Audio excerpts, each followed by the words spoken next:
Welcome again to accountancy class. आज हम जो नया टॉपिक हम स्टार्ट करेंगे। पीछे जो है वही सेम चीज़ें आ रही थी घूम फिर करके, तो कोई ज़्यादा अलग चीज़ नहीं थी। तो हम अगला जो टॉपिक है, ये टॉपिक में भी एक आध बार क्वेश्चन आया है एग्जाम में, हुआ कि issue of debenture as collateral security. आपका जो चैप्टर नंबर 8 चल रहा है, मैं आपको बता दूँ, chapter number 8 issue of debentures. Issue of debenture जो ये चैप्टर आपका चल रहा है, तो इसमें जो आपका नया टॉपिक है इश्यू ऑफ डिबेंचर्स एज, कम आ रही है आ नहीं रही है? माइक म्यूट हो गया है, मैं देखता हूँ।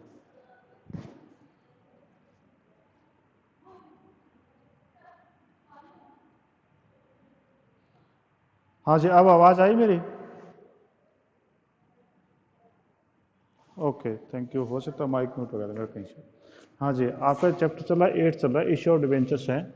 और आज इसमें नया टॉपिक जो स्टार्ट कर रहे हैं, वो आपका नया जो टॉपिक है वो issue of debenture as collateral security. Issue of debenture as collateral security, ये हम आज टॉपिक डिस्कस करेंगे। पिछले टॉपिक में जो है वही सेम चीज़ें आपकी चली आ रही थी। अब ये कोलेटरल सिक्योरिटी का मतलब क्या होता है, स्पेलिंग में देख लो, COLLA।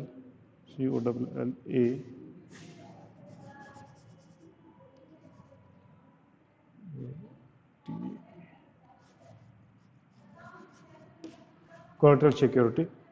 अब इसमें जो है issue of debenture as collateral security, collateral security का मतलब क्या होता है कि कोलेटरल सिक्योरिटी का मतलब होता है सहायक प्रतिभूति। सहायक प्रतिभूति का मतलब ये हुआ कि मान लो आप जो है एक बैंक से लोन लेने के लिए जाते हैं, और आपने जो है बैंक से कहा कि हमें लोन दे दो, तो बैंक ने कहा कि भैया ये बताओ कितना लोन चाहिए। आपने कहा 1 करोड़ रुपया। बैंक ने कहा क्या सिक्योरिटी दोगे? आपने कहा जी ये मेरा एक प्लॉट है, ठीक है। अब प्लॉट है तो बैंक ने कहा किसी कीमत क्या है? हमने कहा जी 1 करोड़ है, ठीक है। और बैंक ने कहा लोन कितना चाहिए? बोला इतना चाहिए।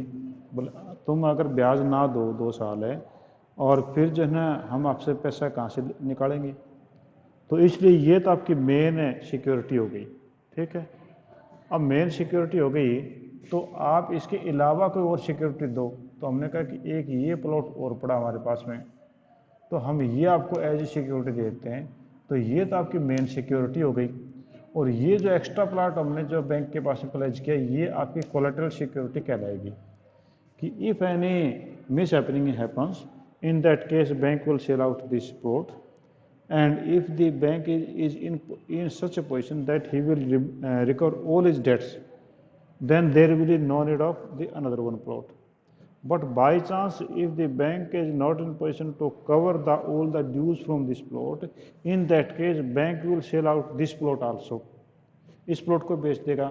और मान लो ये प्लॉट आपका बिकता है 80 लाख का, और बैंक का जो यहाँ से रिकवरी बनती सिर्फ 20 लाख की, तो बैंक 80 लाख में बेच करके आपने 20 रिसीव करेगा, 60 लाख आपको वापस कर देगा, ठीक है। यानी इस प्लॉट का 20 लाख बैंक अपने लिया, बाकी 60 बचा वो आपको रिटर्न कर देगा। तो this plot is as an collateral security, ये आपकी कोलेटरल सिक्योरिटी कहलाएगी। अब कोलेटरल सिक्योरिटी आपकी कहलाएगी, तो इसका नहीं ये हुआ कि क्या debenture as a collateral security issue किए जा सकते हैं? हाँ, किए जा सकते हैं। कि ऐसा है कि if the reputed company is there, the company want to take the loan from the bank, in that case the company pledge some property as a primary security, but if bank is not satisfied with the primary security, in that case the bank can ask for the collateral security, means as a secondary security from the company, and in that case company can issue the debentures as a secondary security. यहाँ पर secondary security के रूप में bank जो है debenture issue कर सकता है। अगर आपने कंपनी ने टाइम पे पेमेंट कर दी तो कोई दिक्कत नहीं, कोई इश्यू नहीं है। और बैंक ने को जो टाइम पे कंपनी पे नहीं कर पाई, तो बैंक जो है उसकी जो प्रॉपर्टी वो तो बेच ही देगा। उसके अलावा फिर जो इसके डिवेंचर उसके पास में पड़े हैं एज ए कॉल सिक्योरिटी, उनको मार्केट रेट पे बेच देगा और अपने बाकी पैसे कवर कर लेगा। तो ये आपका क्या रहता है, issue of debenture as collateral security, ठीक है। अब इस मामले में आप एंट्रीज कैसे करेंगे, ये इसका मैटर हो गया। अब एंट्रीज कैसे करेंगे वो हम देखते हैं। तो इसके 2 मेथड हैं एंट्री करने के। आपके जब डिवेंचर्स है एज ए कोलेटरल सिक्योरिटी में इश्यू करते हैं, तो 2 मेथड कौन कौन से हैं? तो पहले मेथड में तो हम जो है जब लेते हैं लोन लेते हैं तो हमारे पास में एंट्री होगी फर्स्ट मेथड में, तो वो आपके पास में एंट्री होगी bank account debit to bank loan. ठीक है, तो पहली एंट्री आपके पास में जाएगी फर्स्ट मेथड में बैंक अकाउंट डेबिट और टू बैंक लोन। आपने बैंक लोन ले लिया जी, कोई दिक्कत नहीं। ठीक है, तो पहले केस में तो सिर्फ एक एंट्री होगी, और दूसरे केस में आपकी क्या एंट्री होगी, उसमें होगी बैंक अकाउंट डेबिट। दूसरे केस में bank account debit to bank loan account. इन दोनों में तो कोई डिफरेंस नहीं है, पर यहाँ पर एक और हम एक्स्ट्रा एंट्री करेंगे, वो आपके पास में जाएगा debenture suspense account debit to debenture account. यानी एक एंट्री ये होगी, एक और हो जाएगी, तो वो हो जाएगा डिवेंचर सस्पेंस अकाउंट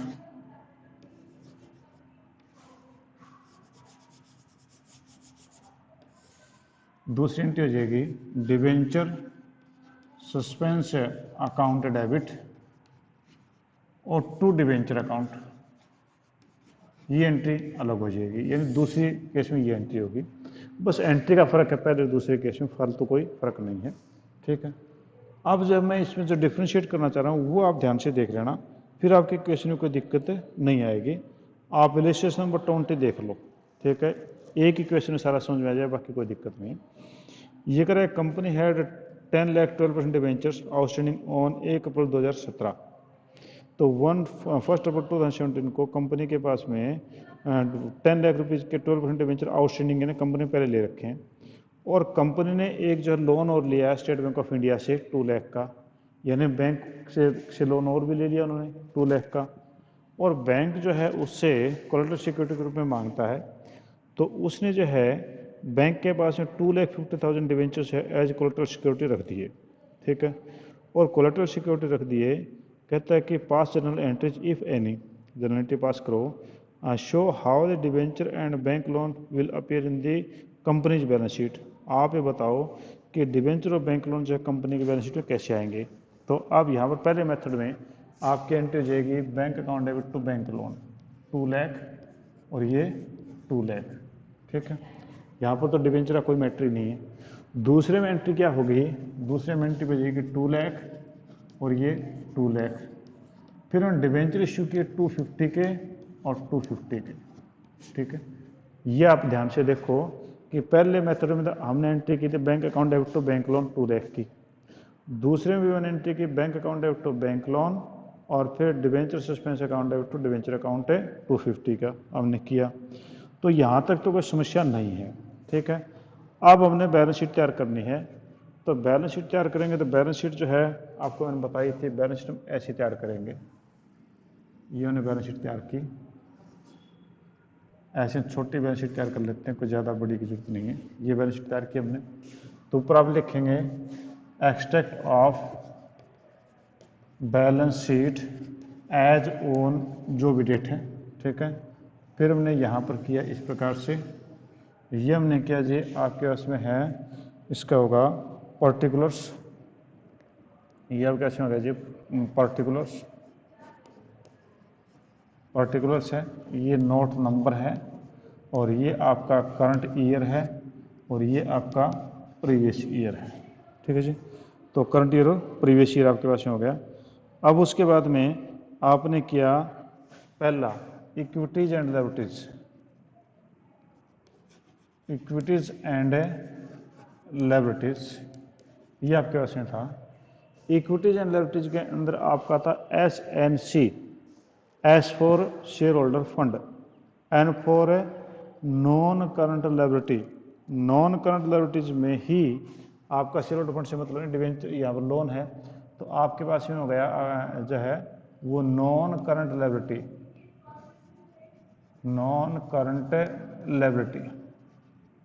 ठीक है, नॉन करंट लायबिलिटी में आपके पास में DOLL बताया था, मैंने डोल बताया था, तो उसमें जो है LL वाले में लॉन्ग टर्म बोरोइंग है आपकी, long term borrowing, long term borrowings है, और लॉन्ग टर्म बोरोइंग आपके पास में है, पिछले साल तो आपके पास में 10 लाख रुपए के डिबेंचर आउटस्टैंडिंग थे जी, 10 लाख रुपए के डिबेंचर आउटस्टैंडिंग थे।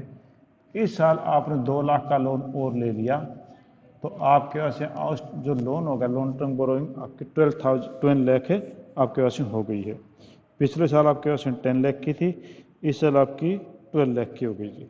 ठीक है, अब उसके बाद नेक्स्ट हम टॉपिक पे आते हैं। अगर हम दूसरा मेथड लें तो दूसरे मेथड में बैलेंस शीट में क्या फ़र्क है, तो बैलेंस शीट में कोई फ़र्क नहीं है, as same as balance sheet है, no difference.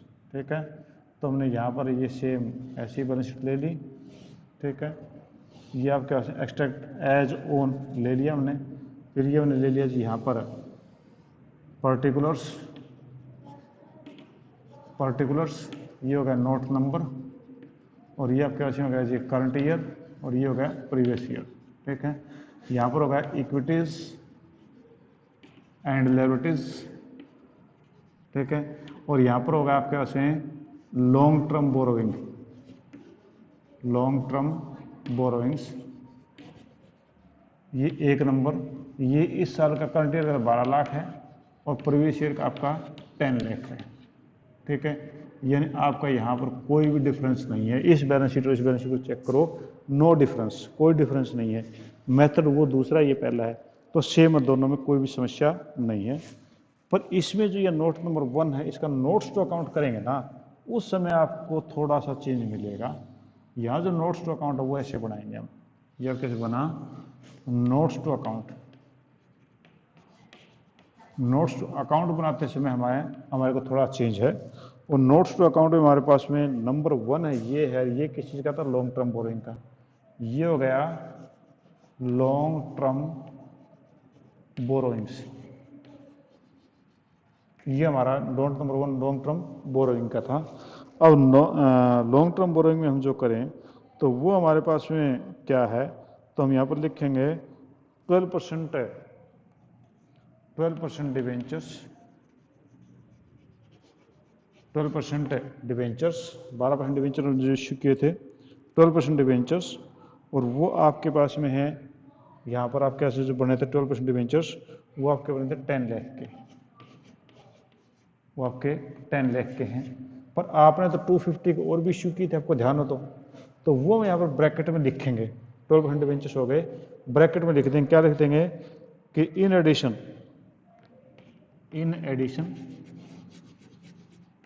Addition debentures of rupees 250, 2,50,000 issued as collateral security,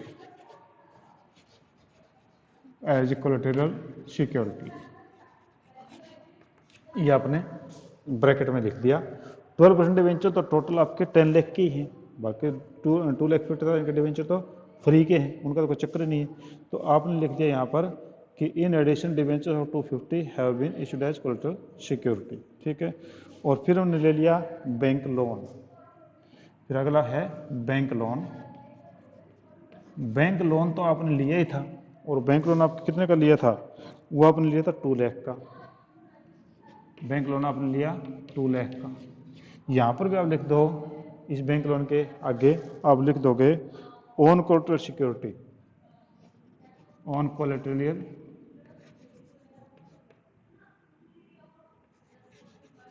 collateral security rupees 250, ये ब्रैकेट में आपने कर दिया। तो यहाँ पर आपकी एक बार तो 250 का ये होगा, एक बार ये होगा, डबल एंट्री सिस्टम पूरा हो गया, तो आपका टोटल मिला के ये होगा 12 लाख, टोटल मिला के 12 लाख हो गया। ये 12 लाख आपका आंसर आ गया जी, ये 12 लाख आपका आंसर आ गया। तो दोबारा से फिर देख लो कि इसमें था क्या, इसमें होने वाली कोई भी चीज़ ऐसी नहीं थी कि जो हमें कुछ अलग से तंग करती हो। पहले एंट्री हमने पास की, bank account debit 2 lakh to bank loan 2 lakh. ठीक है, ये एंट्री कंप्लीट होगी फर्स्ट मेथड में।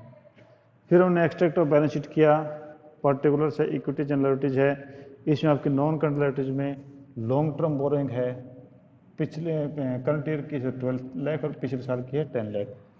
यहाँ पर आपका नोट्स टू अकाउंट में लॉन्ग टर्म बोरोइंग 1 नंबर ये था, इसको हमने किया। लॉन्ग टर्म बोरोइंग में है आपका 12% डिवेंचर्स लिखा 10 लाख के तो ऑलरेडी आउटस्टैंडिंग थे ही। उसके अलावा in addition debentures of ₹250 issued as collateral security, तो 10 लाख हो गया, ये तो 12 लाख है, 2 लाख और पूरा करें तो bank loan on collateral security 250, तो ये बैंक लोन आपका 2 लाख का दिखा दिया, ब्रैकेट में दिया कोलेटरल सिक्योरिटी के रूप में।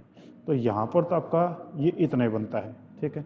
अब उसमें भी है तो उतना ही, बस उसमें जो है आप डिवेंचर का जो नोट्स टू अकाउंट बनाएंगे उसमें थोड़ा सा डिफर करेगा, बल्कि वो ज़्यादा ईजी है, डिफर क्या करेगा बल्कि ज़्यादा ईजी है। तो ये हम करें तो ये आप कैसे बना जी, ऐसे, ठीक है। ये हम करें notes to account, notes to accounts आपने कर दिया, ठीक है। और ये आपके पास है नंबर 1, ये था लॉन्ग टर्म बोरोइंग, तो नंबर 1 लॉन्ग टर्म बोरोइंग्स हो गया। लॉन्ग टर्म बोरोइंग्स जो है वो आपके 12 लाख की पूरी करनी है, तो लॉन्ग टर्म बोरोइंग में 12% डिवेंचर्स, 12% डिवेंचर्स, तो आपके 12% डिवेंचर्स आपके पास रखे हुए थे, तो वो आपके हैं 12% डिवेंचर देखे जाएं तो डिवेंचर 10 लाख के तो पहले थे, डिवेंचर 2.5 लाख के ये हो गए, तो 12% डिवेंचर्स हैं 12,50,000, 12,50,000 के, क्योंकि ऑलरेडी आपके 10 लाख के थे, 2,50,000 के ये डिवेंचर आपने क्रिएट कर रखे यहाँ, और ये सस्पेंस डेबिट कर दिया, तो यहाँ पर कर दो लेस है डिवेंचर सस्पेंस, वो आपके हो गए 250, ठीक है, लेस डिवेंचर सस्पेंस 250, तो डिवेंचर कितने बचे, वही आपके 10 लाख के बच गए, ठीक है, डिवेंचर आपके 10 लाख के बच गए। और फिर आप कर दो बैंक लोन, बैंक लोन आपके पास है 2 लाख का हो गया, बैंक लोन आपके पास है ये 2 लाख का बन गया जी, ठीक है। तो अब जो है बैंक लोन जो आपने जहाँ पर लिखा वहाँ पर आप नीचे लिख दो debenture issued as collateral security, debenture issued as collateral security 250, और ये होगा जी आपका टोटल 12 लाख, ये आपका बना। अब दोनों में जो डिफरेंस अगर देखें तो डिफरेंस तो एक तो डिफरेंस ये कि यहाँ एक एंट्री है और यहाँ पर 2 एंट्री है, ठीक है। बैलेंस शीट में कोई डिफरेंस नहीं, सेम रहेगा, ठीक है। तीसरा जो नोट्स टू अकाउंट में देखें तो यहाँ पर तो हमने जो है 10 लाख डिवेंचर दिखाए, 10 लाख यहाँ दिखाए हैं, यहाँ पर बैंक लोन 2 लाख दिखाया तो यहाँ पर 2 लाख दिखाया, तो ये फिगर तो सेम है। अंदर क्या किया कि यहाँ पर तो 12% डिवेंचर 1250 दिखा दिया, लेस डिवेंचर सस्पेंस कर दिया, लेस डिवेंचर सस्पेंस 250 कर दिया, और वहाँ पर 10 लाख फिर आया। यहाँ पर उन्होंने क्या कि सीधा 10 लाख किया, हमने लेस किए नहीं, हमने 12% डिवेंचर्स 10 लाख और ब्रैकेट में लिख दिया कि debenture issued as collateral security, और वो आपके 2,50,000 इसमें दिखा दिया। इसमें तो ब्रैकेट में दिखाना, उसमें माइनस करके दिखाना, एक ही चीज़ है बस, ये डिफरेंस इन दोनों के बीच में। यहाँ पर तो आप ब्रैकेट में बता देंगे और वहाँ पर आप माइनस करके बता देंगे, बस इसमें debenture less debenture suspense word use होगा, ये आपके पास में होगा। हाँ जी बोलिए, कोई पूछ रहा है इसमें कोई चीज़? हाँ जी, any point you want to ask from me regarding it? आपका देखो जब एग्जाम में आता है तो आपके दोनों मेथड करने होते हैं, इसीलिए क्वेश्चन दिया जाता है कि बच्चों को दोनों मेथड आते हैं कि नहीं आते हैं, ठीक है ना। और इसमें डिफरेंस सिर्फ इसी में नोट्स टू अकाउंट में डिफरेंस है, बाकी डिफरेंस है ही नहीं कहीं, ठीक है। तो एग्जाम में आता है क्वेश्चन इसीलिए चेक करने के लिए क्या इनको कोलेटरल सिक्योरिटी का ट्रीटमेंट आता है कि नहीं आता, और मैंने आपको जो दोनों का ट्रीटमेंट वो अलग अलग डिफाइन कर दिया है, और शायद कोई दिक्कत नहीं आनी चाहिए इस बारे में, ठीक है। हाँ जी, और कोई समस्या तो बोलिए। Any other thing you want to ask? नहीं है, चलो।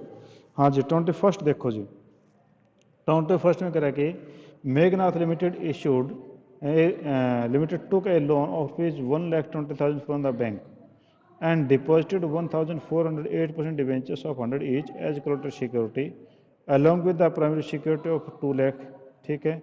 इन्होंने जो है आपके 1,40,000 के डिवेंचर इशू कर दिया एज कोलेटरल सिक्योरिटी, और 2 लाख की उनकी प्राइमरी सिक्योरिटी, उसका कोई एंट्री करनी नहीं।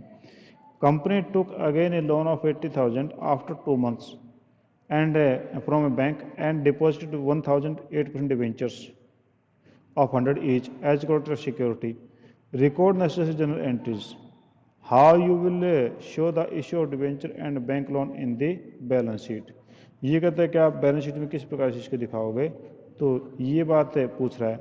तो भैया उन्हें पहले तो बैंक लोन लिया, ठीक है, तो बिल्कुल साफ सी सेकंड वाली एंट्रियाँ पास कर दी तो सारी एंट्री अपने आप इसमें आ गई, ठीक है। तो हमने पहले एंट्री क्या पास की थी, bank account debit to bank loan 120 का, और फिर दूसरे हमने कर दी debenture suspense account to debenture 1,40,000 का। फिर अगले में हमने 80,000 का लोन लिया और डिवेंचर सस्पेंस 1 लाख का कर दिया, ठीक है। तो मैं एक बार करके दिखाता हूँ इसको।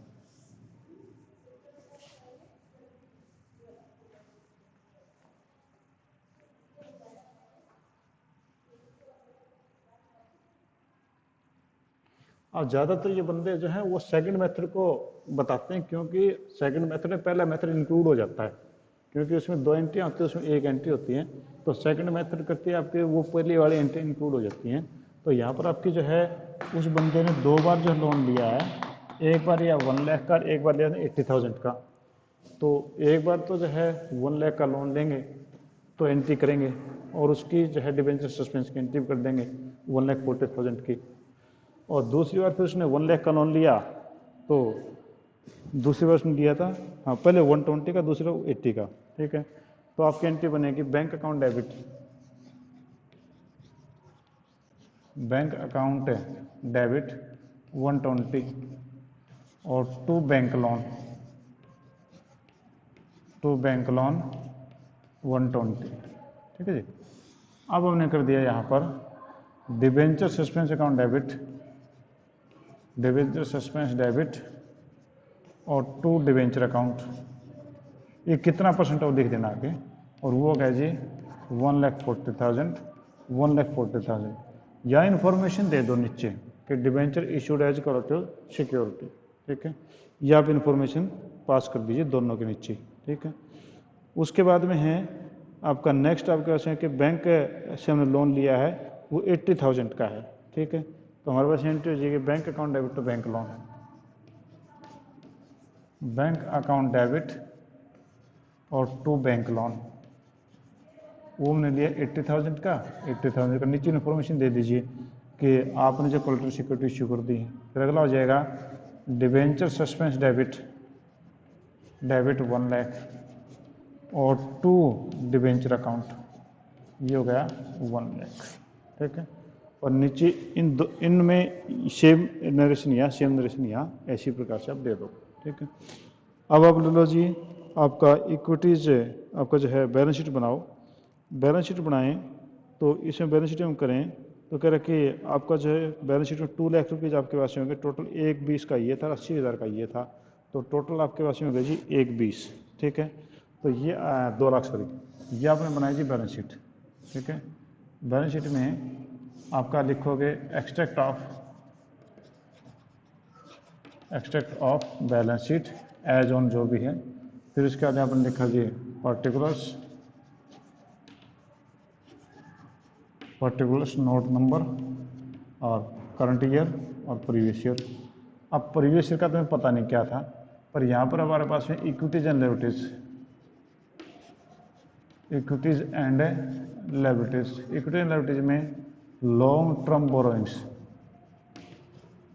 बोरोइंग्स हैं आपकी 2 लाख की, ठीक है, नंबर 1 लिख दिया, यहाँ पर हमें पता ही नहीं है।